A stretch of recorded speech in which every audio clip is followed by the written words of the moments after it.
Bisnisku dulu loh besar, tokoku ada 10. Sekarang semua jatuh, masa harus kerja sama orang? Kalau memang Tuhan yang buka lowongan, kalau Tuhan yang kirimkan pekerjaan, terima apa adanya asal halal dan benar. Kalau Anda belum subscribe di channel ini, segera supaya Anda bisa mengikuti terus rema-rema dari Roh Kudus ya. Kita buka bersama-sama firman Tuhan, yaitu di Yesaya pasal 43. Ini adalah pasal Alkitab favorit saya. Tuhan banyak bicara, apalagi menyongsong sesuatu yang baru belum kita ketahui di depan ini. Oh, mari kita berharap sama Tuhan. Tuhan hendak membuat sesuatu yang baru, itu judul yang saya pilih. Sekali lagi, Tuhan hendak membuat sesuatu yang baru. Yesaya 43 ayat 15. Saya bacakan dulu ya. Akulah Tuhan yang Maha Kudus Allahmu, Rajamu yang menciptakan Israel. Beginilah firman Tuhan, yang telah membuat jalan melalui laut dan melalui air yang hebat, yang telah menyuruh kereta dan kuda keluar untuk berperang, juga tentara dan orang gagah. Mereka terbaring, tidak dapat bangkit, sudah mati, sudah padam sebagai sumbu. Firman-Nya, janganlah ingat-ingat hal-hal yang dahulu, dan janganlah perhatikan hal-hal yang dari zaman purbakala. Lihat, aku hendak membuat sesuatu yang baru, yang sekarang sudah tumbuh. Belumkah kamu mengetahuinya? Ya, aku hendak membuat jalan di padang gurun dan sungai-sungai di padang belantara. Binatang hutan akan memuliakan aku, serigala dan burung unta. Sebab aku telah membuat air memancar di padang gurun dan sungai-sungai di padang belantara, untuk memberi minum umat pilihanku. Umat yang telah kubentuk bagiku akan memberitakan kemasyuranku. Sebuah janji saya dapatkan dari Roh Kudus untuk keluarga Saat Teduh, yaitu bahwa Tuhan hendak membuat sesuatu yang baru. Dan setiap ayat ini adalah rema bagi kita. Tapi saya betul-betul ingin mendorong hati Anda dan hati kita semua. Kita saling mengingatkan ya, agar kita melupakan apa yang lalu dan mengarah pada tujuan dengan mata kita tetap memandang kepada Tuhan Yesus. Saya tahu kalau kita berjalan begitu, kemenangan ada di depan. Apapun yang terjadi di belakang, itu sudah lewat. Sekarang Tuhan hendak melawat. Dan ketika Tuhan melawat kita, Tuhan akan menunjukkan perkara-perkara yang lebih besar dan lebih indah. Ayat 15 dimulai dengan pribadi Allah. Akulah Tuhan yang Maha Kudus Allahmu, Rajamu yang menciptakan Israel. Tahun boleh baru, Tuhan kita tetap lama. Yesus itu sama dahulu, sekarang, sampai selama-lamanya. Satu hal yang akan berubah adalah kesetiaan Tuhan atas hidup kita. Saya yakin Tuhan sanggup menolong kita. Dan kalau kita nggak membutuhkan pertolongan, kita fine-fine saja dalam keadaan baik ceritanya, Tuhan akan meneguhkan apa yang sudah Anda kerjakan. Akulah Tuhan. Kata akulah Tuhan itu berarti dialah jaminan. Upahku ada pada Allahku. Sekalipun hati dan batinku habis lenyap, gunung batuku tetaplah Allah selama-lamanya. Tuhan itu bagian orang percaya. Jadi kalau Tuhan beserta kita, siapa sih lawan kita? Kalau Tuhan ada di hidup kita, masa perahu kita bisa tenggelam? Jangan bangunkan Yesus dengan terpaksa, seolah-olah Yesus tertidur, karena Tuhan kita nggak terlelap, dia tetap terjaga. Jangan panik saudara, Tuhan ada di perahumu, tidak akan tenggelam kapal itu. Dan kalau Tuhan Yesus itu ada di dalam kehidupan kita, dia adalah pejunan. Apa sih yang rusak yang dia nggak bisa perbaiki? Apa yang runtuh yang dia tidak bisa bangun kembali? Asal dibangun dengan doa, segala sesuatu tiada yang mustahil bagi Allah dan bagi orang yang percaya. Akulah Tuhan. Itu menunjuk pada dirinya. Sebenarnya janji Tuhan itu terjadi dalam hidup kita bukan karena kita yang setia, tapi karena dia yang setia. Kasih karunia itu tidak diberikan berdasarkan perbuatan kita, tapi karena kebaikannya dan kemurahannya. Makanya itu kalau percaya, bukan percaya pada diri sendiri, apalagi percaya kepada manusia. Jangan mengandalkan kekuatan sendiri, tapi andalkan Tuhan. Kalau kita mau percaya, yang terbaik adalah percaya pada janjinya. Karena kita sendiri itu kurang bisa dipercayai. Jangan percaya pada kedaginganmu, karena bisa berubah-ubah. Sebentar kita sungguh-sungguh, sebentar kecewa. Tapi kalau sama Tuhan itu stabil ya. Akulah Tuhan yang Maha Kudus Allahmu. I am your God. I'm greater than you. Aku lebih besar daripadamu. Aku lebih setia daripadamu. Berarti kalau Tuhan itu ada di hidup kita, kita aman. Tenanglah jiwamu, Tuhan ada. Tuhan ada di sini. Kalau Tuhan ada di sini, udah. Datang aja berharap padanya. Dia tidak akan mengecewakan Anda. Ya, ayat 16, beginilah firman Tuhan yang telah membuat jalan melalui laut dan melalui air yang hebat. Semua kita tahu ayat 16 ini mengacu pada cerita bangsa Israel keluar dari Mesir melewati Laut Merah yang terbelah. Ini kan cerita Musa. Kenapa sih Tuhan kok ingatkan lagi ya hal-hal yang di belakang?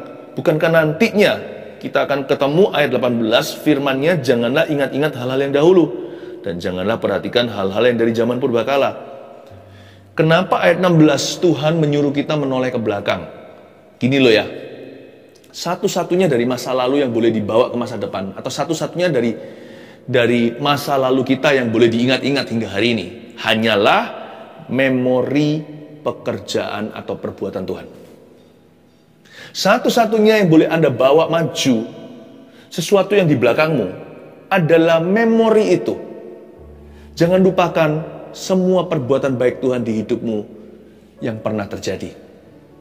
Nah, itu boleh dibawa maju. Memori itu jangan dihapuskan, karena itu menjadi kekuatan kita seperti sumur dalam-dalam. Kalau nggak ada air lagi, tidak ada air hujan, carilah air yang disimpan. Jikalau hari ini hidup Anda seolah-olah sepi pertolongan, ya kan, kurang mujizat, tak ada terobosan, doa pun tak kunjung dijawab, kembalilah ke masa lalu itu dan lemparkan ke dalam-dalam memori yang ada dan ingatlah akan perbuatannya.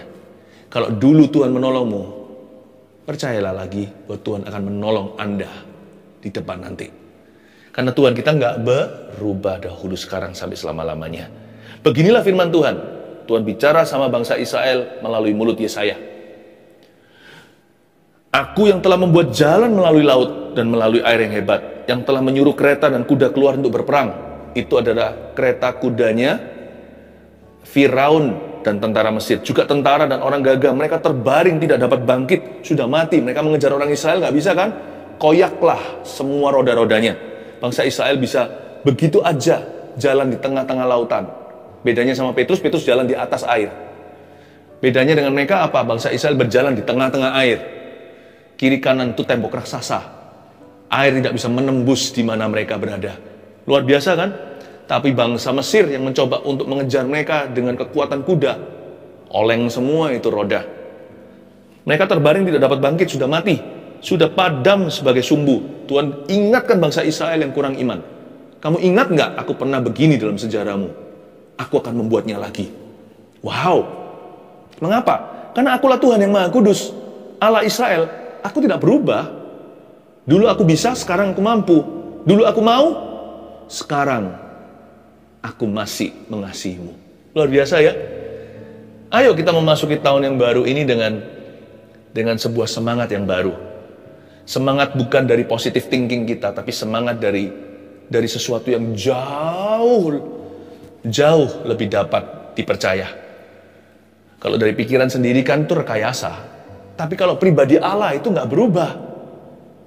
Nah, kalau kita itu semangat kita itu pada Tuhan, saya yakin tidak akan kita putus asa. Tuhan itu berkata, lihat ke belakang apa yang telah aku buat di dalam sejarahmu. Aku akan buat itu lagi jikalau engkau meminta kepadaku, jikalau engkau percaya. Lalu ayat 18. Firman-Nya, janganlah ingat-ingat hal-hal yang dahulu dan janganlah perhatikan hal-hal yang dari zaman purbakala.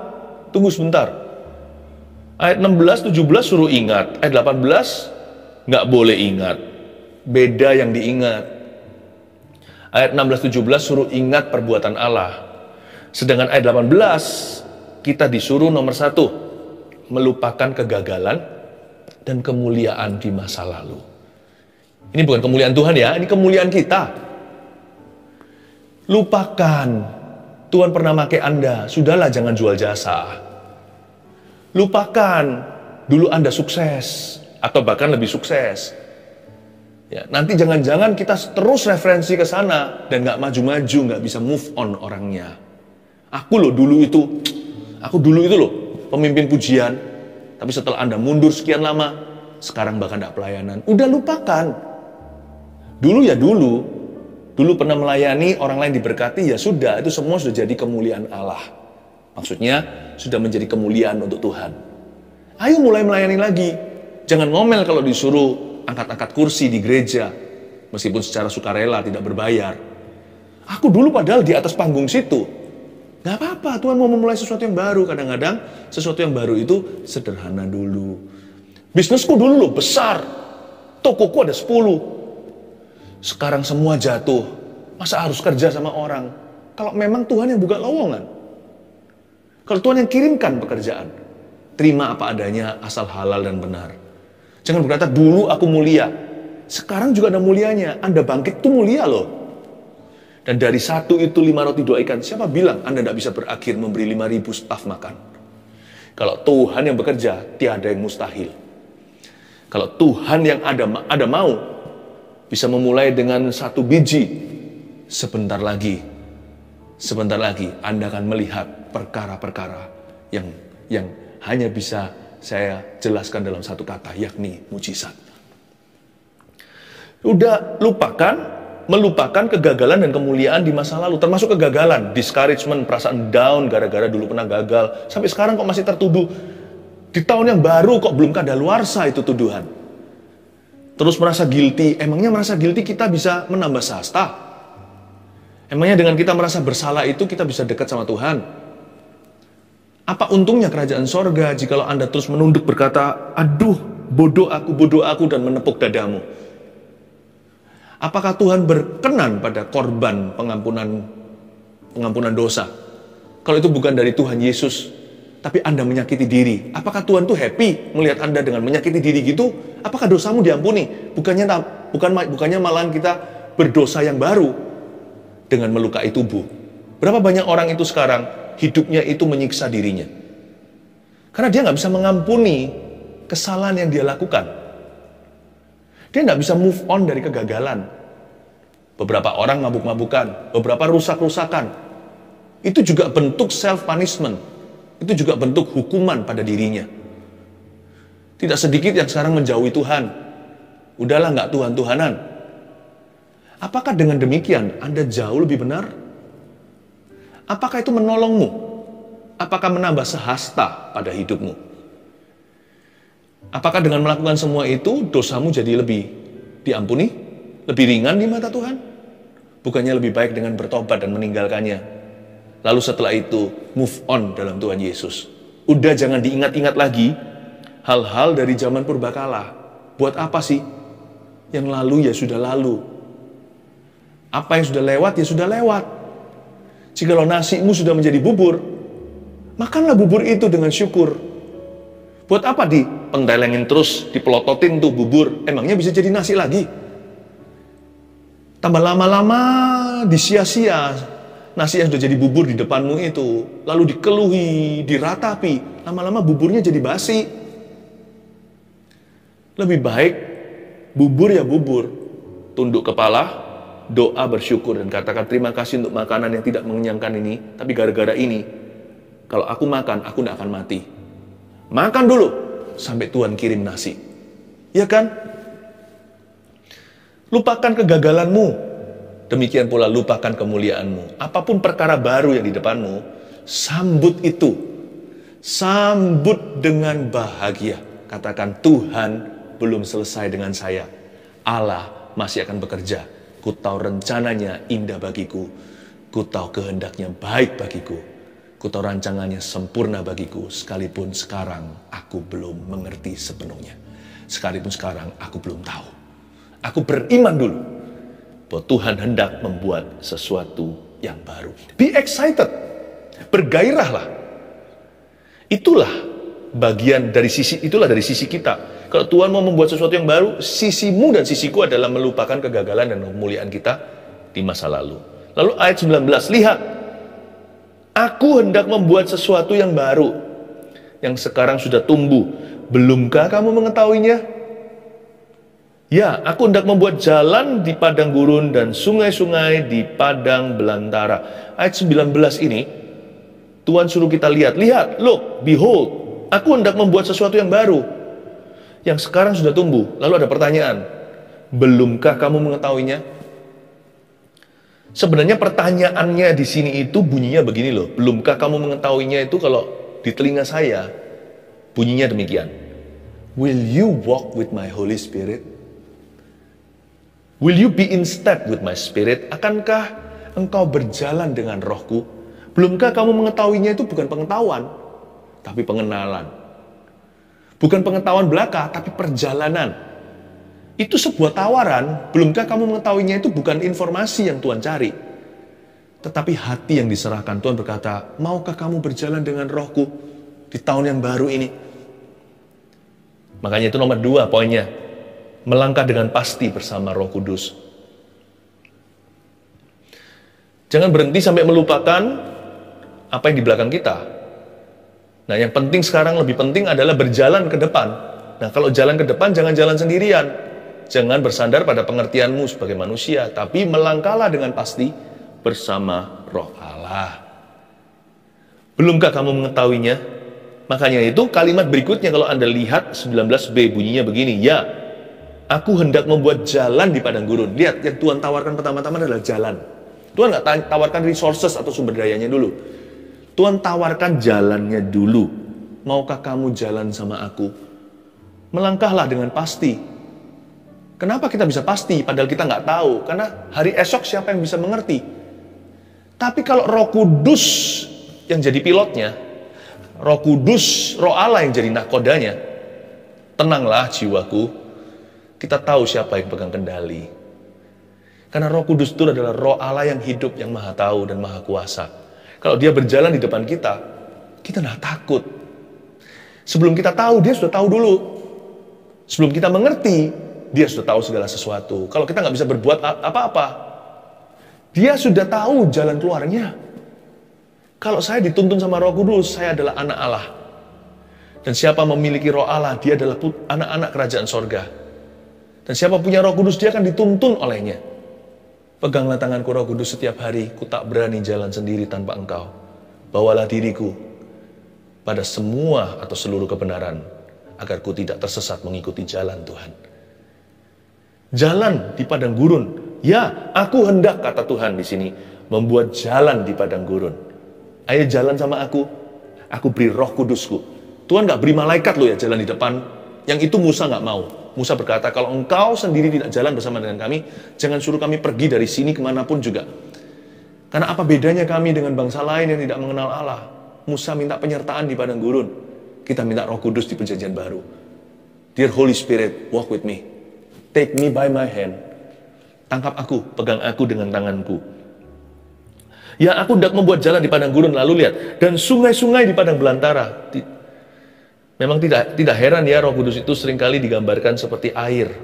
Bukan hanya seperti wind atau angin atau api waktu Pentakosta terjadi, tapi juga seperti air yang mengalir. Mengalirlah Roh Kudus, mengalirlah di dalam jiwaku. Lihat di sini, dia seperti sungai di padang belantara, memberi minum umatnya supaya mereka tidak kehausan dan kelaparan di padang gurun. Roh Kudus itu akan beserta denganmu tahun ini. Tapi susah, Pastor Philip, apa yang harus kulakukan agar supaya Roh Kudus berjalan bersama dengan saya? Nggak usah lakukan apa-apa, percaya saja. Percaya saja. Nanti kalau salah kan ditegur sama dia. Ya. Asal Anda dan saya tidak mengusirnya, karena Roh Kudus itu roh yang lembut. Selain dia berkuasa, dia nggak pernah memaksa. Setan itu menyurupi, Roh Kudus itu memenuhi. Dia memenuhi hati yang haus dan lapar. Kalau setan nggak peduli sana mau nggak, dia mencuri, membunuh, membinasakan. Makanya itu orang kesurupan gak menyadari kalau dia bisa kesurupan tiba-tiba aja. Kok jadi begitu orangnya? Kalau Roh Kudus gak begitu, dia selalu bekerja sama dengan kehendak bebas kita. Asal kita jangan berkata, wah puyau, aku gak mau engkau Roh Kudus, minggir. Baik itu lewat perbuatan kita, apalagi perkataan kita kalau terang-terangan sudah bilang demikian. Tapi kalau lewat perbuatan kita juga bisa memadamkan Roh Kudus, ya kan, di gereja-gereja tertentu kadang-kadang kita melarang orang untuk berbahasa roh. Padahal mereka loh gak ngomong sama kita, mereka mau doa kok dilarang. Asalkan untuk penyembahan, bukan untuk pengumuman. Kan bukan pengumuman, tapi untuk penyembahan atau untuk doa. Ada orang tertentu gak mau lah, yang Roh Kudus gimana. Hanya jadikan beliau, Roh Allah itu teori belaka. Roh Kudus ingin involve, ingin terlibat. Izinkan dia. Ayat 20, Binatang hutan akan memuliakan aku. Binatang aja memuliakan Tuhan. Serigala dan burung unta. Sebab aku telah membuat air memancar di padang gurun dan sungai-sungai di padang belantara. Coba ya, lihat 20b. Sebab aku telah membuat air memancar di padang gurun dan sungai-sungai di padang belantara. Saya tunjukkan ya. Sebenarnya nanti bangsa Israel akan diangkut ke Babilonia. Di Babel situ daerah Irak sana. Di zaman modern ini. Itu nanti mereka diangkut ke situ kan, meninggalkan tanah perjanjian. 70 tahun kemudian mereka akan pulang kembali untuk membangun bait suci. Sadarkah Anda bahwa ayat ini bukan hanya sebuah ilustrasi. Aku akan membuat air memancar di padang gurun. Karena waktu bangsa Israel nanti kembali di zamannya Ezra, Nehemia, mereka itu harus melalui padang belantara beneran. Kita tahu bahayanya perampok di situ, penyamun. Bukan hanya itu, lebih bahaya daripada itu adalah tersesat, kesasar, nggak ada air, tempat itu kering kerontang. Tuhan berkata, I will give you the resources you need to come back. Aku akan memberikan kepadamu sumber daya yang kau butuhkan untuk kembali. Kalau air itu kebutuhan pokok, supaya kamu jangan mati, aku akan memancarkan telaga di padang belantara. Luar biasa ya. Dengan kata lain, Roh Kudus ngomong gini loh, kalau aku yang memimpin jalanmu, kalau aku jalan di depan, I have plans and resources that you don't know about. Aku punya rencana atau rancangan dan aku punya sumber daya, toolnya, bahannya, bahan baku materinya untuk membuat kamu sukses tahun ini. Aku miliki. Roh Kudus ngomong begini sama kita. Aku punya, Tuhan memiliki sumber daya yang kau perlukan agar Anda berhasil dan agar janji Tuhan benar-benar digenapi di dalam kehidupan kita. Dan bagi bangsa Israel yang nanti akan kembali dari Babel, itu berarti air di padang gurun dan juga sungai di padang belantara. Karena mereka perlu menyeberang dengan berjalan kaki sampai ke tanah perjanjian. Tuhan berkata, I provide for you. Beres, semua aku sediakan. Kamu tidak harus lihat sekarang. Jalanlah one day at a time, step by step, heart to heart. Satu hari demi satu hari, setiap langkah kaki. Aku akan menunjukkan nanti ketika kau memerlukan, dari batu akan memancar telaga. Jangan minta semuanya di depan. Aku mau lihat dulu. Itu bukan iman. Toh kalau Tuhan tunjukkan semuanya juga Anda tidak bisa mengelola. Tapi beriman dulu. Nanti Tuhan akan nyatakan tepat waktu. Makanya ada firman begini kan di kitab Pengkhotbah, semua indah pada waktunya. Kalau belum waktunya, bukan hanya gak indah, belum nyata. Tapi kalau sudah waktunya tiba, Tuhan nyatakan. Untuk memberi minum umat pilihanku, itu dia. Ayat 20c tadi untuk memberi minum. Dan ayat 21, umat yang telah kubentuk, bagiku akan memberitakan kemasyuranku. Ini saya terima sebagai rema bagi jemaat saat teduh. Umat yang telah kubentuk bagiku itu juga jemaat saat teduh.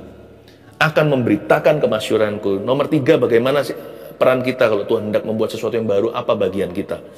Menjadi saksi Kristus yang memuliakan namanya. Udah, jangan pusing macam-macam kecuali tanggung jawab Anda sehari-hari dan memang apa yang menjadi tugas Anda dalam hidup ini. Udah lebih dari itu serahkan ke Yesus. Asal hati Anda rindu ini aja satu. Ini jadi motivasi utama. Menjadi saksi Kristus yang memuliakan namanya. Jangan tunggu nanti. Nanti kalau aku sudah ditolong, aku akan bersaksi untuk Tuhan. Nanti setelah mengalami mujizat, saya pasti cerita sama orang-orang. Nggak usah. Sekarang, mulai sekarang, setiap langkah, setiap milimeter perjalanan Anda, miliki kerinduan untuk menjadi saksi bagi Tuhan. Menjadi saksi Kristus yang memuliakan namanya dalam bahasa Inggris ayat 21 itu, my people will declare my praise. Mereka akan mendeklarasikan, memproklamasikan pujian untuk aku. Bukan berarti disuruh PAW, praise and worship, bisa nyanyi. Bukan. Tapi hidup mereka itu loh, akan menyebabkan pujian bagi Tuhan. Yang penting ya di dalam hati itu, pokoknya doa gini. In my life, Lord, please be glorified. Di hidupku Tuhan, dimuliakan namamu. Jangan tunggu gini, Tuhan, nanti setelah aku keluar dari masalah, aku akan memuliakan namamu. Enggak, bahkan sekarang mulai sejak saat ini juga. Jikalau ada di antara kita yang masih dirudung oleh problema, even right now, bahkan detik ini juga, Anda bisa berdoa begitu. Pokoknya Tuhan, di dalam masalah atau tidak, biarkan hidupku itu memuliakan nama-Mu.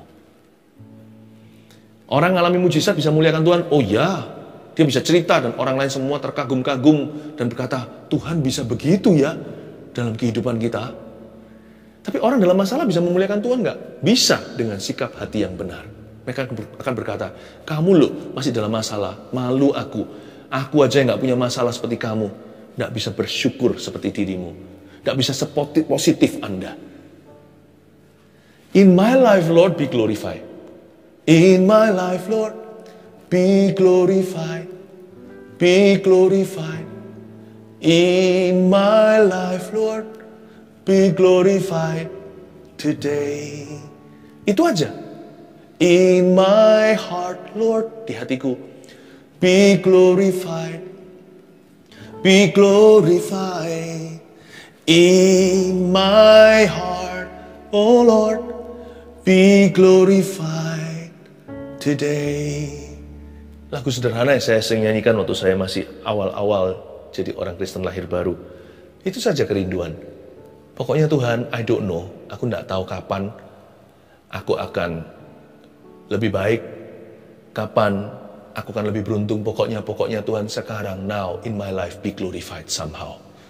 Pokoknya di hidupku, biarkan Kau dimuliakan. Nah, nanti yang membawa kita dari poin yang kedua ke poin yang ketiga, melangkah dengan pasti bersama dengan Roh Kudus, lalu menjadi saksi Kristus yang memuliakan namanya. Itu nanti Roh Kudus semua yang bekerja. Masa sih orang kalau memuliakan Tuhan itu nggak Tuhan akan tuntun pada kebenaran. Roh Kudus tidak akan tuntun ke solusi. Kalau kita berdoa begini, in my life Lord be glorified, di hidupku Tuhan, biarkan Engkau saja dipermuliakan. Pokoknya nggak tahu caranya gimana, Engkau harus dimuliakan atasku.